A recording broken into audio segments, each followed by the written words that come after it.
Hey, good morning, everyone. Welcome to our second quarter Mathematics Division Webinar Series. So we actually started this webinar series last March 2021. So we actually this Mathematics Division Webinar Series aims to cater our mathematics division's research interest, especially our junior faculty. So we had our first quarter webinar series about the COVID-19, mathematical models on COVID-19.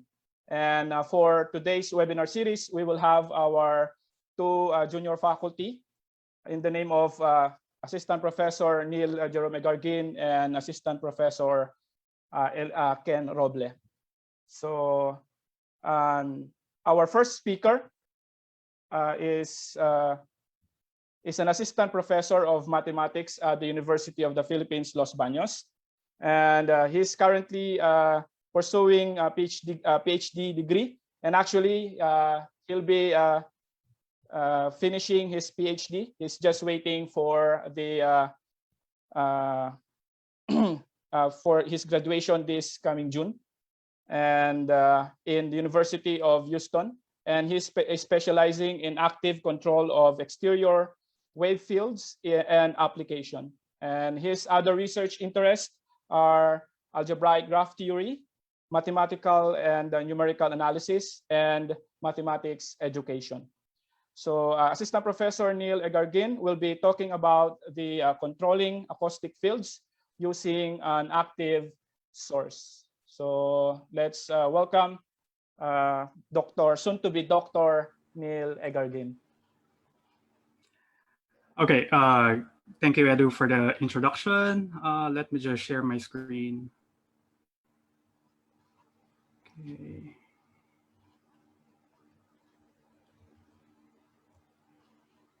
Okay, I hope you guys can see my screen. I hope my audio is good. So if so, good morning, everybody, and thank you for joining us today and opting to spend your Monday morning to talk about some math and the opportunities it offers. I would also like to thank the organizers for giving me this opportunity to talk about this research. Actually, the main goal for me in this talk is to invite people to join our research group and hopefully be part of our group to study these kinds of problems. So today I'll try to give you a brief overview of the type of research that I've been working on in the past 3 to 5 years of my stay here at the University of Houston. So as Edu said, my research is in the active manipulation of exterior wave fields in applications. So broadly speaking, what we try to do is to gain a mathematical understanding of acoustic waves and electromagnetic waves geared towards developing strategies for their active control and manipulation. So, but don't worry, for today, I'll try to be as generic as possible, and I'll talk in generic terms. Again, my goal is to invite people to join us in this research endeavor. So I'll skip some of the technical details. So if you want to know more about the theory, about the technical nitty-gritty of the things that I'm doing, so probably we can talk about it in a more intimate setting. Doc Edu and I were talking about organizing a lecture series for those people who get interested. So we'll try to give you the background and the necessary tools that you will need to join us in a research like this. So as I've said in the abstract, rudimentary knowledge about functional and real analysis and numerical analysis is a great plus, but it's not a prerequisite. So thank you for joining us, and yeah, grab your coffee and let's enjoy some math. So let me just stop my video. You don't need to see me all throughout the presentation. There we go. So, okay, so here's my plan for the next 40 minutes or so. First, I'll try to give you an overview of what we are doing in terms of more tangible examples so that you'll see what is the end goal of this type of research and for you to appreciate the power this type of research offers. And then second, we'll talk about some math. Specifically, we look at the models for the propagation of acoustic or sound waves in free space and deal with and develop or formally state a control problem for it. And then we'll talk some more math, which is about discretization and the numerical approach we employ, because here we want to not only to produce theoretical results, but also put our hands on some of the actual solutions to this control problem so that we can decide if these are feasible for physical implementation. And then I'll show you some cool pictures, some results of numerical simulations, so coming off from the numerical scheme that I will describe. And I'll end up with some applications and possible future research directions that we can collaborate on. So yeah, again, I'll skip some of the details. If you're interested into those nitty-gritties, you can visit my website by scanning this QR code over here. So yeah, perhaps later. All right, so let's start off with distinguishing passive versus active control strategies. I mentioned earlier that I specialize in studying active control strategies, but how does it differ from passive strategies? Well, take for instance, traditional headphones. Of course, we use headphones to listen to music or to join online meetings such as this, but the overall auditory experience we get is often affected by outside noise, right? So if you're using a traditional headphone, then the ear pads that came with the headphones will serve a dual purpose. It will provide comfort to our ears, and at the same time, it will block some of the incoming noise, right? So based on the material composition of this ear pad, then part of the noise will be blocked from reaching our ears, right? So this is in contrast to active noise canceling headphones, which are starting to become very popular these days, and they are not that expensive anymore. So this active noise canceling headphones has the added circuitry, which includes a sensor, which will try to measure information about the incoming noise you see here in yellow waves, right? And then it will pass on this information into an internal microphone. This internal microphone then will create the green acoustic wave that you will see here. There we go. Then this green wave is the complete antiphase of the incoming noise, so that when these two sound waves interact with each other, they will be superimposed, and then the effect of the noise will be minimized. So this is active in the sense that the headphone is actually doing something, right? So it will try to create an acoustic field that will give us the desired effect. Now, another example would be in the creation of personal audio zones. So probably you can relate to this example. Say you are, during this quarantine times, you are with your families, and then you gather in your living room, and then at some point you will try, you would like to listen to some music, right, or to some sort of sound. So your father might listen to some news. Your mom would like to listen to the latest audiobook she bought. And then you have a sibling which is a big K-pop fan, so he or she wants to listen to it. But you, the nerd you are, you would like to be on the on a corner and enjoy your copy of Royden's Real Analysis, right? So in order for you to all enjoy your respective acoustic choices without leaving the room, so you can consider some options. Perhaps the most primitive one would be to introduce dividers into the living room. So you might want to have a divider enclosing your personal spaces, right? And based on the material composition of these dividers, then the noise coming from the different audio from the other audio zones will be prevented from interfering with the sound you experience in your own zone, right? So this is passive because we will rely on the physical property of the dividers, right? So of course, this is quite primitive and impractical because you don't want to bring some wooden dividers into your living room every time. So another option that you can do is for everybody to use earphones, right? But wouldn't it be cooler if you can have some speakers optimally positioned in your rooms such that these speakers will create some sounds that will be perceived as the news in the yellow zone, to be the audiobook in the blue zone, some K-pop in the red zone, and it will keep the black zone a quiet one, right? Or better yet, what if we can have a single loudspeaker, say in the middle of the room, that will propagate a sound that will be perceived differently in the intended regions. So this is called the personal audio zone creation, which has become popular lately in the engineering literature, all right? So yeah.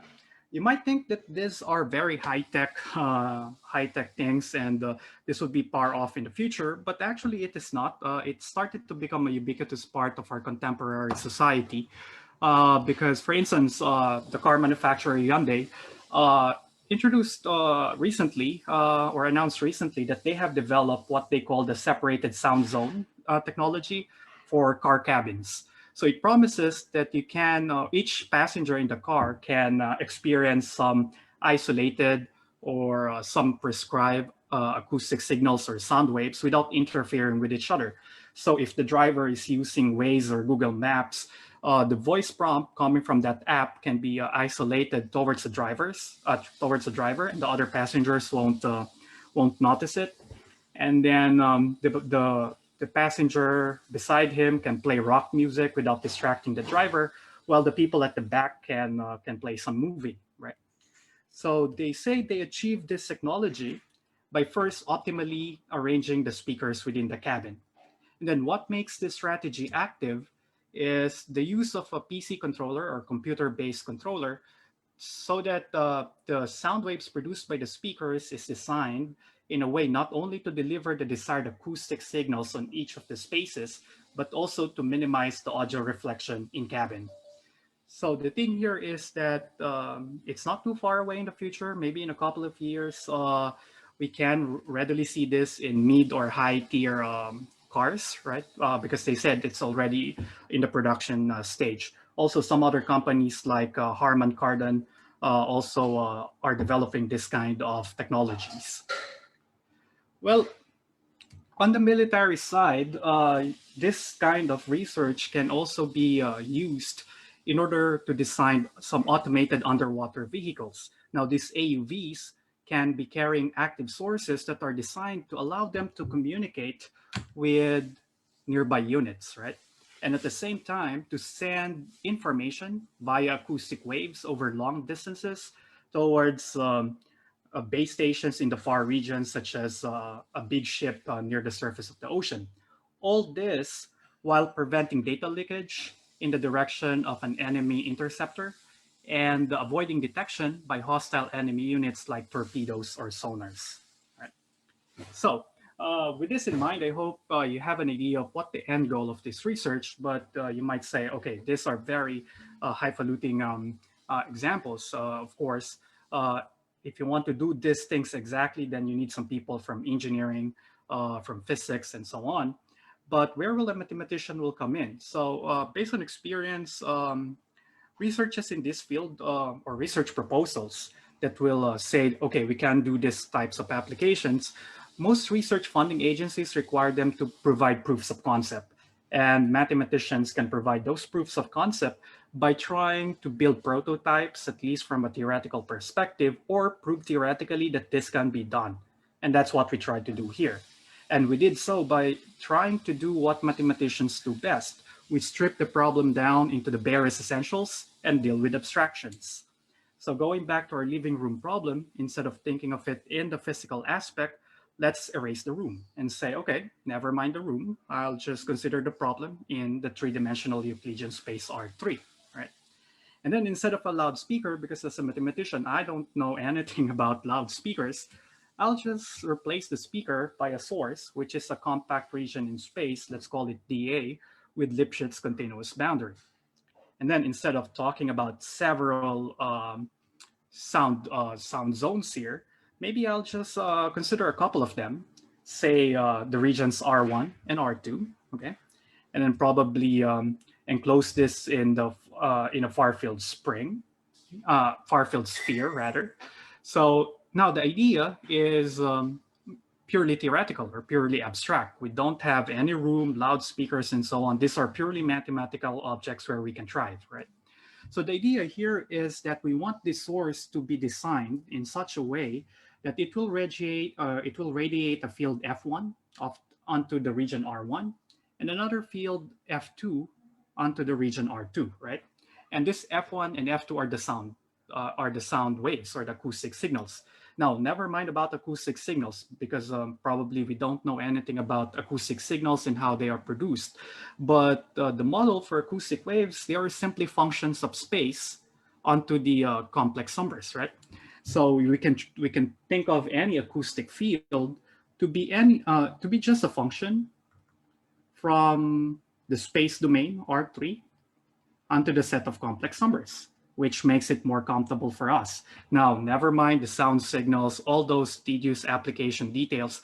Now it's just controlling a scalar function f, a function of space, probably also of time, but we'll deal with the time component later. So for now, we'll just assume the time dependence and omit them in our analysis. But basically, that's our abstract problem, and that's what we tried to address in my dissertation and in my research endeavors.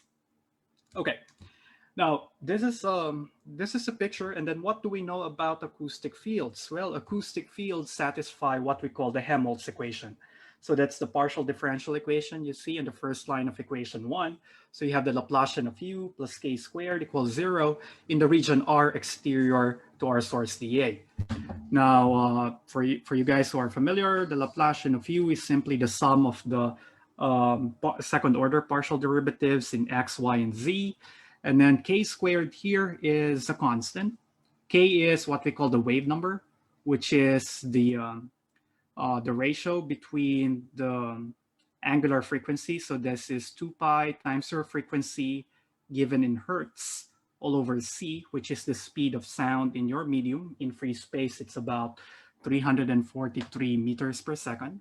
So that's how acoustic waves behave in free space. Okay, and then for those familiar with PDE, you know PDEs come with boundary conditions, and that's what you see here.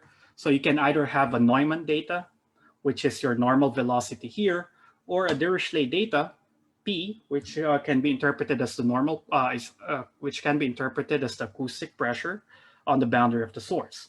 And then if you will throw in some boundary conditions in the medium you're considering and some suitable radiation conditions at infinity, then you can predict what is the acoustic wave propagated by your source.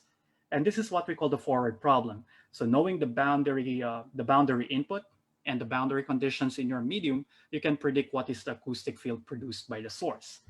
But we are not interested in that. We are more interested with the inverse problem. That is, we want to find what's the normal velocity or the acoustic pressure on the source so that the field propagated by the source, which is the solution of system 1, is approximately equal to F1 in region R1 and approximately equal to F2 in region R2. And hence we have control constraint number 2. Okay. Now, in some instances, we took it a notch higher and we considered, we added some constraints on the far field patterns in several different directions. So the addition of that control constraint actually required us to consider control constraint 3, which complicated the modeling process, the definition of the inverse problem, and of course added a layer to the numerical simulations. So this is the mathematical problem that we tried to address, and you see that this has little to do with the applications I boasted earlier. But at least this is in a more familiar form that we are, as mathematicians, are more comfortable working with. All right. Now, this is a problem. Now, how do we try to address this? Well, we apply this general framework, a general 5-step procedure that we try to apply in all of the research paradigms that we worked in. First, we define the propagator operator D, which is defined on a Hilbert space X on another Hilbert space Y, so that the image dW of a function W that characterizes the normal velocity or the pressure is the field radiated by the source. So you can think about dW to be the solution to your inverse problem if you know the density function W that characterizes the normal velocity or pressure. Okay. Now, once we have properly defined D, identify the Hilbert spaces on which it works, then we will determine the fields F in the closure of the range of this forward propagator operator. This is important because we need to know what are the functions F that we can mimic or that we can emulate using our source. Because we will not just solve this problem because the function F or that we want to emulate is not in the closure of the range of dW, so there's no point in solving it. So this is a key theoretical step which unfortunately I won't have the luxury to go into the details. But again, in smaller discussions later, we can talk about the theoretical details if you're more interested in that. Okay. Now, once we have an idea of what is the closure of the range of the propagator operator, we can develop a solution scheme for the operatorial equation you see in equation 5. So here we want to find the density function W such that its image under the forward propagator operator D is approximately equal to the prescribed field F. Okay, but you will see later that putting our hands on W symbolically or analytically is quite difficult because most of the times that operator D is an integral equation. So to get our hands on such a solution W, we'll try to transform the operatorial equation you see in 5 into a linear system you see in 6, where A is just a matrix, C is a vector of unknown coefficients, B is your prescribed right-hand side, which is much simpler to solve rather than the operatorial equation 5. But the problem here is we need to be a little careful when solving 6 because, for instance, the coefficient matrix A is not invertible. It might not be square at all. And another thing is that equation 6 is born out of an inverse problem. And for those who are working in inverse problem will tell us that these linear systems are inherently ill-posed. So we need to be very careful in solving 6. Now, to solve 6, we tried to use a Tikhonov regularization routine, which is coupled by the Morozov discrepancy principle, which I will describe later. All right. So this is the 5-step process that we usually follow in all of the research that we have been doing. Probably I'll say bullet 1 until 3 are sort of theoretical in nature. And then the next 2 bullets, 4 and 5, are more numerical or applied in nature. Okay. So, yeah. So let's see this 5-step procedure in action in a specific environment.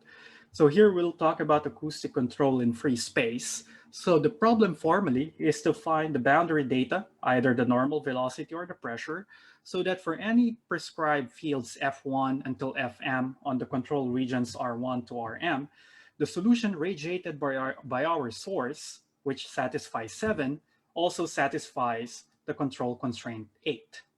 Now, the first 2 lines of equation 7 are what we have seen earlier, the general Helmholtz problem with the boundary conditions. Since we are considering a free space problem here, there are no boundary conditions. We'll just assume that this is free space. It continues until infinity. The important thing here is this, the radiation condition at infinity. So this is what we call the Sommerfeld radiation condition, which is a popular radiation condition imposed for practical problems. In essence, what it is saying is that the source is indeed a source in the context of partial differential equations. It is not a sink. So energy will flow out of the source and no energy will come into the system, which is a fair and practical assumption. Because, for instance, if you're listening to music, the farther away you are from the speaker, the softer the sound that you will hear. So it makes sense to impose condition number 7. Okay. Now, with this in mind, let's look at some technical notes which will allow us to analyze this problem more easily. Now, first, we will assume that the prescribed fields F1 until Fm solve the homogeneous Helmholtz equation in some neighborhood of the control region RL. Well, it is a fair assumption because we promise to emulate or to imitate acoustic waves, and acoustic waves definitely will solve the Helmholtz equation. But the beauty of explicitly saying this thing or this assumption is we can take advantage of some results on the uniqueness and regularity of the solutions to interior Helmholtz problem. Now, instead of controlling the field on the entire volume of the control regions RL, we can limit our control on the surface of a slightly larger open set WL that compactly embeds RL. So instead of doing or solving the operatorial equation in the entire volume of the RLs, we can just consider the surface of albeit a larger open set WL where the uniqueness and the regularity results of the solutions to the interior Helmholtz equation will guarantee that a good control on the surface of WL will pass on as a good control on the entirety of RL. I say entirety of RL to mean the boundary of RL plus the interior of RL, okay? And then we'll borrow some tricks from potential theory. Now, potential theory tells us that the sought boundary input, the normal velocity or the pressure, can be written in the form of equations 10 and 11, okay? So in equation 10, rho is the density of the medium, c is the speed of propagation of sound, k is your wave number. But the good thing about 10 and 11 is that it tells us that the desired boundary inputs are nothing more but the integral of a density function w against the Green's function g in the medium, okay? And this integration can be carried out on the surface of another fictitious source dA prime. Now, what is dA prime? dA prime is any compact set that is embedded inside our physical source. So this is a slightly smaller source than the physical source. The advantage of using this are, I think, threefold at least. Number one, it frees us up of the consideration of the actual shape of our physical source, which might be a problem when we do some computations on the surface of our source. Number two, we can choose this fictitious source dA prime to any shape of our choosing as long as it is compactly embedded the physical source. Now, for our convenience, we pick dA prime to be a sphere. For one, because it is easy, at least numerically, to integrate on the surface of a sphere, all right? And then another advantage, or the third advantage of 10 and 11 is that it gives us a continuous boundary input, be it the velocity or the pressure, which is advantageous both from the physical instantiation point of view, as well as from the theoretical point of view when we try to extend our analysis from the scalar Helmholtz case into a vectorial Maxwell system, which is needed for electromagnetism, okay? And then here, G is the Green's function in the medium, which we will talk about later, okay? And so the problem now is reduced from finding the actual boundary input on the surface of the physical source down to finding a density on the surface of our fictitious source dA prime. So with these assumptions in mind, we can update our problem geometry. So originally we have an arbitrarily shaped control region, source region dA here. Now we won't do the computations on dA because it could be of any shape. So instead we'll do all the calculations on a slightly smaller sphere compactly embedded inside dA. And then instead of controlling the fields on the entirety of R1 and R2, we'll just control it on the boundary of W1 and W2, okay? Now, what's the next step? Well, we want to know what's the Green's function. Okay, the Green's function is the fundamental solution of the Helmholtz problem in your medium. So it will depend on the problem geometry you're considering. I guess the simplest is in free space, which we are considering in this talk. The fundamental solution for the Helmholtz problem is given by this exponential function. Though it's simple in form, but it has a singularity when x is very close to y because it will blow up, all right? Now, if you make if you consider a little more complicated region, say a homogeneous ocean environment, then the Green's function starts to get messy. So for instance, here, the Green's function in homogeneous ocean is given in terms of the normal mode representation, which is an infinite series of basically these are sines multiplied with the Hankel function of the first kind of order 0 times some eigenvalues here, and then the phi sub p are your eigenfunctions for this ocean environment. And then if you take it a little bit higher in the hierarchy of complexity, say we consider a two-layered ocean with two homogeneous layers, then the Green's function will look like this, which is now much more complicated than what we have started, right? So, but we'll not talk about this. We'll focus on the free space solution. So the Green's function in the ansatz for the normal velocity and the pressure can be replaced by this function phi. And then this will also help us in defining the propagator operator. And this is bullet number 1, right? So here we will define the operator D that will take a function on the L2 space of functions on the surface of the fictitious source onto the product L2 function space on the boundary of our slightly larger control regions, such that the image of any density W under the operator D will be a pair of function values here, which is given as an integral over here. So you can think of D1 to be the field propagated on a point X1 on region W1. And the second component is the propagated field due to a density W on a point X2 on the second control region WL. And they are computed via the integral you see at the bottom of the slide, okay? Now, this is the propagator operator. Now, the next step is to look at the closure of the range of this propagator operator. And that's where the theoretical side of this research will kick in. So way back in 2014, my advisor proved that except on a discrete set of wave numbers k, the operator D has a dense range in the L2 sense, meaning for any L2 functions, F1 and F2, under your respective control regions, there will exist an infinite family of functions W, such that the operatorial equation dW equals to F holds true, at least in an approximative way. Okay. Now, I won't go over the proof. The proof requires concepts from complex analysis, such as analytic continuation, and then it will borrow some concepts from functional analysis and potential theory, such as the classical jump conditions on the single and double layer potentials. So it will be messy, but we can talk about it later.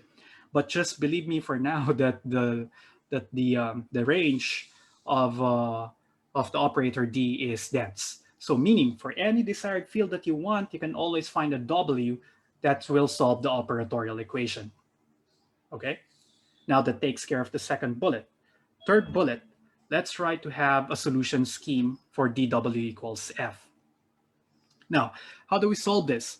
Well, we want to find a W such that this operatorial equation holds true, right, for functions F in the closure of the range of the operator. But a problem here is that D is a compact operator defined on an infinite dimensional Hilbert space. And so it cannot have an inverse. So that operator D is not invertible. Now, if this is not invertible, then we could have an approximate solution. Now, we will choose that approximation as W alpha to be this Tikhonov solution, which is a minimum norm solution, where I is the identity operator, T star is the adjoint operator of T, right? And then you compute W alpha. Alpha is a small regularization parameter, which can be chosen in several ways. Probably, if I'm an engineer, I will use the L curve to solve for alpha, the optimal alpha. But it is quite expensive because you have to solve it for several values of alpha and then plot the residual norm against the solution norm, which would be tedious. So in our case, which we use the Morozov discrepancy principle and chose alpha to be the solution to this equation. So you have your discrepancy functional, big F here, equals delta squared, where delta is a small accuracy threshold. So this functional F will take care of the residual, the sum of the errors on each of the control regions, weighted by some constants beta sub L, which will balance out any possible differences in the order of magnitude of the fields to be matched on each control regions. And at the same time, choosing alpha this way will force the solution to have minimal norm. Okay. But as you will see, everything here is theoretical in nature. So we said, okay, there exists a solution. We throw in a bonus. We said, okay, here's one way that you can construct a solution. But actually, it is not a practical way of constructing the solution, because if you go back, if you remember, D is an integral operator. So the adjoint operator will also be integral in nature. And it would be very hard to compute this inverse. let alone the entire W sub alpha. So it is difficult to put our hands on such a function W sub alpha. So our strategy now is to convert this operatorial equation, but borrow the good things we learned from this analysis in solving a linear system equivalent to dW equals F, right? And the key there is to discretize this system via a method of moments-like approach. So here's how we did it. Let's start off with the easier one. So remember, the right-hand side of your operatorial equation will depend on the prescribed fields on your control regions. So what we'll do here is consider our control region and discretize it into a dense enough set of points.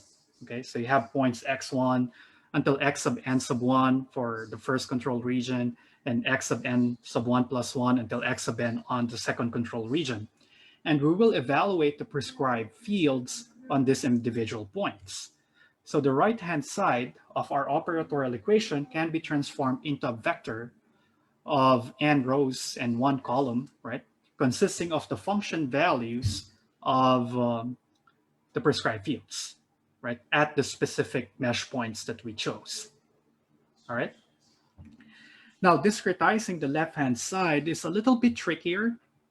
And to do so, we will express W in terms of basis functions. So if you're familiar with functional analysis, basis functions is just a family of complete orthogonal functions on your L2 space. So we will assume that W will be a superposition or a linear combination of these basis functions. So do you guys have an idea why do we choose to represent W in terms of basis functions? Any idea, guys? Probably those who have worked with spectral methods and PDEs have an idea why we try to do this. Okay, perhaps you're still too shy to answer, but hopefully I'm still live. So, okay, the reason why we want to express W in such a way, because now instead of looking for an unknown function W, the search can be reduced to find the known constant coefficient C sub Q, because the B sub Q's are known functions, right? So you can choose your functions B sub Q as long as it belong to a complete orthonormal family of functions in your L2 space. And then the nice thing about these ansatz is that it works well with integral operators. So remember, we have dW, right? Our operator applied to a function W. This is some integral over the fictitious source dA prime of our density function W against the fundamental solution. And the integration is to be carried out with respect to the point Y, right? The points Y are on the surface of the fictitious source. Now, if we will plug in our ansatz for W, then this integral will look like this. So you'll have a sum of your basis functions integrated against the fundamental solution. Okay, and then we can take advantage of the linearity of integrals and say write this as the sum of the CQs times the integral dA prime of BQY times your fundamental solution. Okay, and the nice thing about this is that the basis functions are known because we chose from a set of known bases for Hilbert spaces, right? And then this is also known depending on our environment. In free space, this is just the exponential that we saw earlier. So this integral can be written as a constant. So this is simply a constant that depends on what? It depends on the point Y. Oh, sorry, not the point Y, but the point X, the observation point X, and the index of the basis function. All right. Now let's put it into the perspective of the linear system that we're trying to build, right? So remember, our goal is to have a linear system AC equals B. We have already discretized B as a vector, an n by 1 vector. Then the C sub Q, the vector C, will contain our unknown constants C1 until Cm, where big M is the number of basis functions that we used. And then the entries of the matrix A will just be the integral of our jth basis function against the fundamental solution evaluated at the ith evaluation point, dsy. All right. And then depending on the basis function that we choose, we can evaluate this integral either symbolically or numerically. Okay. Now let's see how it fits, right? So, or what are the different basis functions that we can choose from? So the first thing that we tried is to use the global basis functions, which are spherical harmonics. So think of spherical harmonics as the three-dimensional counterpart of Fourier series of sines and cosines. So for those not familiar, so the spherical harmonics of degree L and order P is defined this way, where the function P sub L upper P are the associated Legendre polynomials. So the image on the right shows you the first few spherical harmonics. So the horizontal axis gives us the degree. So this is degree 0, degree 1, 2, 3, and 4. While the vertical axis gives us the order. That's P. So this is 0, -1, -2, -3, -4, 1, 2, 3, 4. So this just tells us that any function on the sphere, which is a plus side because we have chosen the fictitious source to be a sphere, right? So any function on that fictitious sphere can be represented as a superposition of spherical harmonics, okay? Now, just clear this up. There we go. And then another nice thing about spherical harmonics is that the fundamental solution can be represented, again, also in terms of spherical harmonics, but with additional spherical Hankel function here and the spherical Bessel function here. But this paved the way to free us up from doing the integration numerically. So if you will be patient enough, then you can see that this integral, which actually gives us the entries for our coefficient matrix, can be written in this way, no integrations required. All right.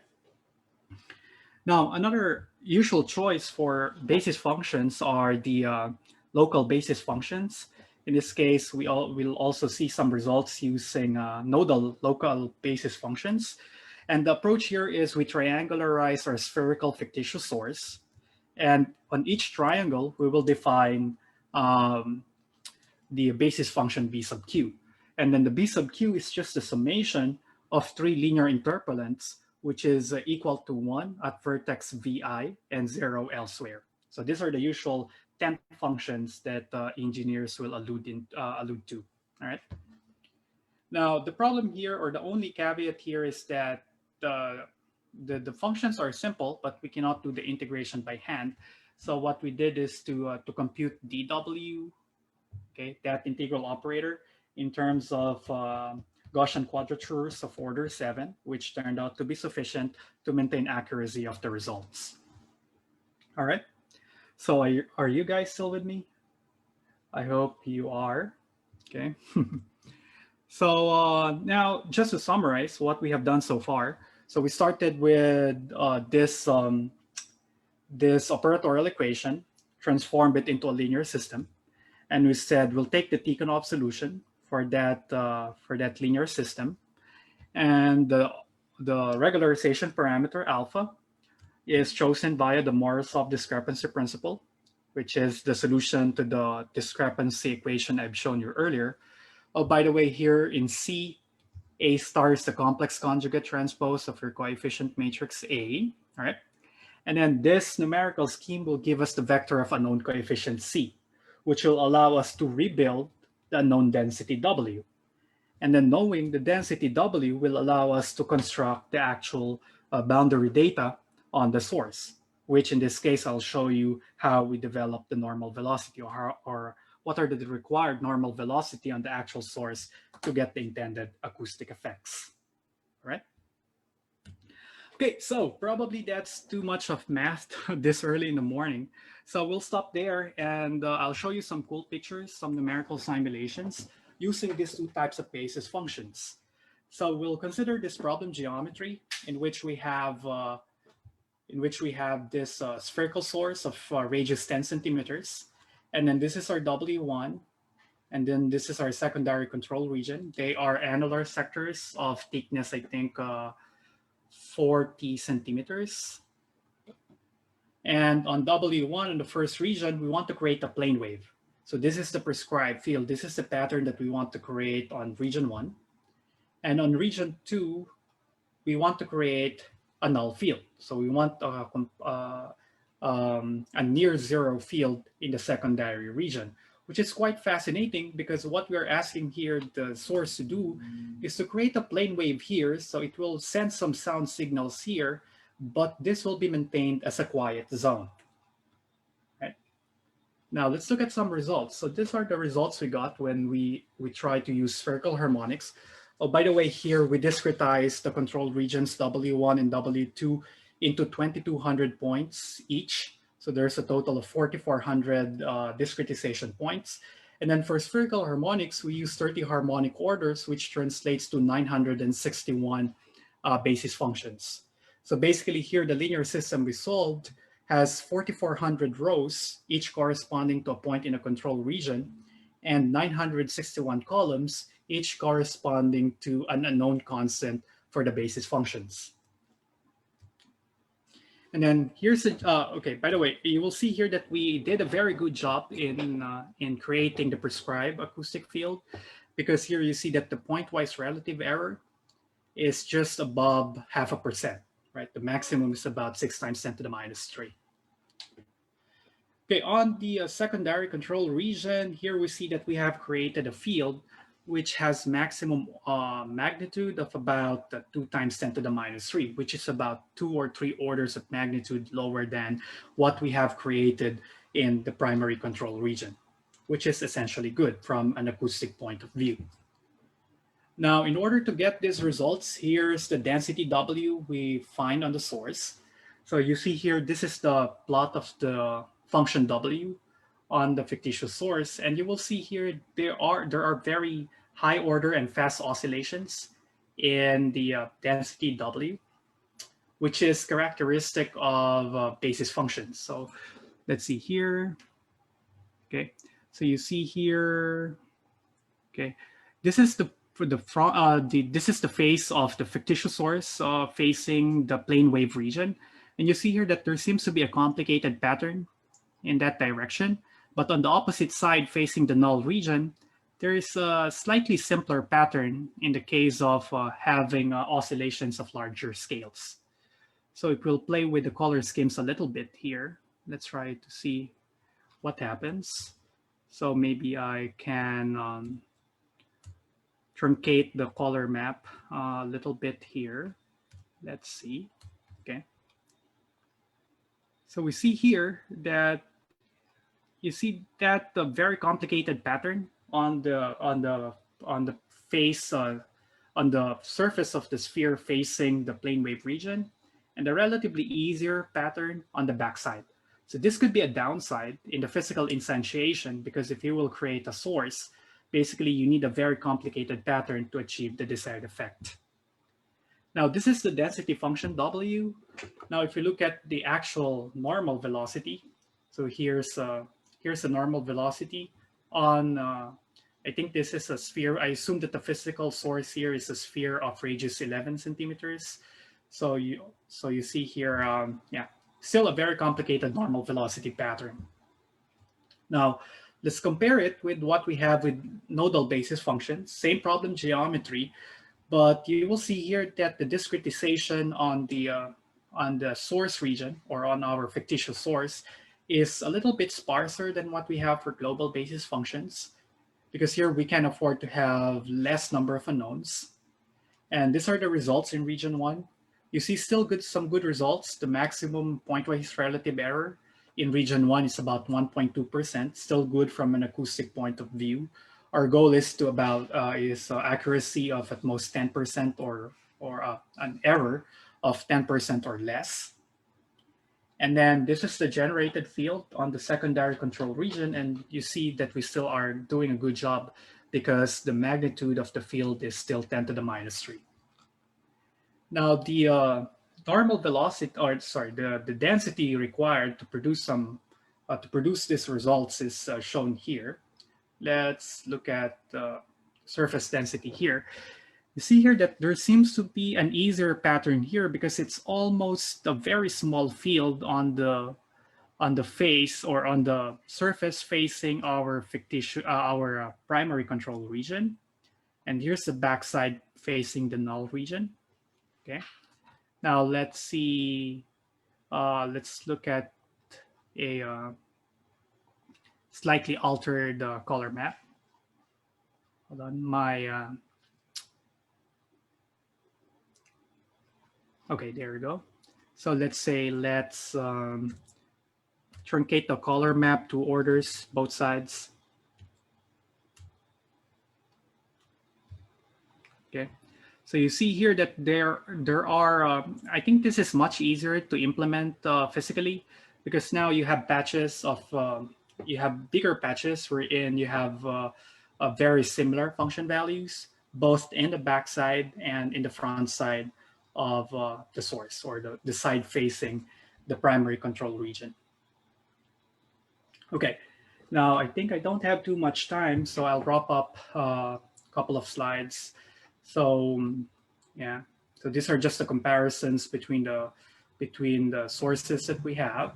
Okay, now if you're interested in a Fourier synthesis, this is the time harmonic field that I'm alluding to earlier. So here on the top region, you will see a time harmonic signal, U sub 1. This is the generated on top, and at the bottom we have the prescribed field. On the secondary control region, we want a null field, right? So if I'm going to play this animation, you will see that in almost the entire time experiment, the fields on the primary control region is matched very well, while a very small field values were observed in the secondary control region. Okay. Now it's more interesting to look at what happens in a larger frame. So this is what happens in a 5 centimeter by 5 centimeter frame. So our primary control region is somewhere here. Okay, then let's see what happens. So you see that here, our control region is here. I don't know if you can still see it in the screen. Hopefully you'll still see that there is a plane wave-like field that is being produced, while there are crazy oscillations here at the backside. So it seems that our source is very conscious of the fact that we have a field here, or we have a control region here where we want a plane wave, and all of the energy, excess energy, are radiated here in a direction which is opposite to our primary control region. And if you look at the larger frame, our secondary control region is somewhere here, okay? And you see that even if there are crazy magnitude changes here, this portion of of our two-dimensional or our three-dimensional space is not too much perturbed. Okay. So here are some of the researches that we had been doing. I won't have time to go over them one by one, but here we have multiple coupling sources. We have far field direction with or near field control with directional far field control. We have work on the two-layered ocean environment, which just came out or was published earlier this morning. And then we also did some work on electromagnetic waves, which is a bit more complicated because here instead of a scalar field, we're working with vectorial fields. So I would love to talk about this in another venue. And because they have nice, interesting applications. So for instance, in radar systems. So if you have a radar, a surface to earth radar, right? So this radar will broadcast some electromagnetic waves that will hit the ionosphere. And if this will hit, say, an enemy plane, the enemy plane will cause some scattered fields, which you can think of an electromagnetic echo, which will then be captured by some receiver. And based on the data the receiver gets, it can say that, oh, there's an airplane coming into our area, right? Now, it would be great if we can equip our plane with some microstrip antenna or patches, so that when the radar sends acoustic signals, and then it will hit the plane, but what the microstrip antennas will do is that it will produce the opposite of the incoming electromagnetic waves, thereby, after superimposition, there will be near zero fields that will be detected by the receiver. So that's one application of electromagnetic field control. So yeah, I hope this gave you an idea of what we are doing. Yeah, I can talk about this in another venue, but yeah, thank you for your attention. Sorry if I took a little bit more time, but if you have some questions, you can email me or visit my website there. Right. So now I'm ready for some questions. Okay, thank you, Neil, for that wonderful talk. What are you waiting for? So please follow Neil. So please visit his website. Scan the QR code. And now I think Neil is ready to answer some of your questions. If you have questions, you may type, or if you cannot type your questions due to some mathematical terms, you may raise your hand and wait for you to be recognized. Okay, so I think we have one question from a familiar person doing a similar problem with you, Neil. So from Romel Rial. So here is the question. So in the discrepancy principle, how do you choose the value of the noise level, delta, in your problem? So we chose usually delta in a sort of a ad hoc way. So it depends on the fields that we want to match, but in practice, say 10 to the minus 3 is enough, because for the fields that we're trying to match, most of them are just plane waves of magnitude 1. And we want small radiation in the secondary control region, which would be of order 10 to the minus 3. So we keep the right-hand side of that delta on the right-hand side of the discrepancy equation to be about 10 to the minus 3, but it's a little bit ad hoc. So if you want to have higher accuracy, then you can say 10 to the minus 4, 10 to the minus 6. But engineers are happy with accuracy of about 5% or error of 5% or less. So yeah, to avoid straining the entire numerical process, so we can say, yeah, 10 to the minus 3 is enough, but you can bring it down to a smaller level to get some more accurate results. Okay, thank you, Neil. Do you have a follow-up question, Professor Rial? All good. Okay, so we have another question. So Professor Dr. Babiera raised his hand. So hello, Sir Ariel. Actually, nilower ko na, pero dahil sige na recognize, go. Hi, Neil. Okay. Hello, sir. I cannot open my camera now. I'm doing something else. But then my question is, a while ago, you mentioned that you were trying to come up with approximations for Tikhonov regularization. Am I correct? I just noticed that a while ago. How were you able to come? What's the general method that you use for the approximation? Because the next slide, I saw that you come up with some discretized version. Tama ba? Pagkakaintindi ko. Correct me if I'm wrong. Yeah, because so dun sa design ng discrepancy, dun sa design ng Tikhonov solution, so we're solving an operatorial equation dw equals f, and then dun papasok yung Tikhonov regularization. Yep. So dun sa Tikhonov regularization, ang crucial thing is to solve for the alpha value. Yeah. And that alpha value is computed using the discrepancy functional following the Morozov discrepancy principle. And the idea there is we compute it numerically using Newton's method. Okay. So we just pick a delta value and then solve that equation involving the discrepancy functional, and that will give us the alpha, which we'll plug into the Tikhonov routine. Of course, there are some other ways. Kung hindi anong kalaki yung system, sometimes we just hit it up with a cheap L-curve method so that we don't have to use fancy numerical strategies to find those alphas. Yep. Okay, but thank we you. are also looking at other ways, because in this case, the discrepancy functional is L2. We're also trying to look at, say, L1, because we're thinking that the solution that we get are highly oscillating.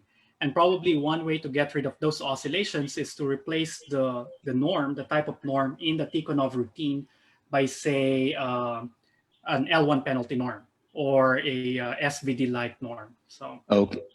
Actually, I also encountered Tikhonov regularization because I was solving an inverse, certain inverse problem too, the generalized inverse. But then we proposed an alternative way, but then it's not that. It should have been better, but it's not really better with Tikhonov's regularization. It became a two-parameter problem. Rather than solving for a single parameter alpha, we have to solve for two odd parameters so that we can implement our proposed solution or our proposed method. Okay, but yeah, but anyway. Yeah, probably, sir, we can talk about that solution that you're proposing just to see ano yung klaseng solution na makukuha natin. Yeah. Actually, anyway, maybe we'll just discuss it once you come back soon. Yes, sir. Yeah. Looking forward to it. Yeah. Thank you, Neil. Yeah. All right, you're welcome, sir. Okay, any more questions? So don't be shy. You can raise your hand, and yung madali lang, ha? or if you want, you can follow up. You can email Neil.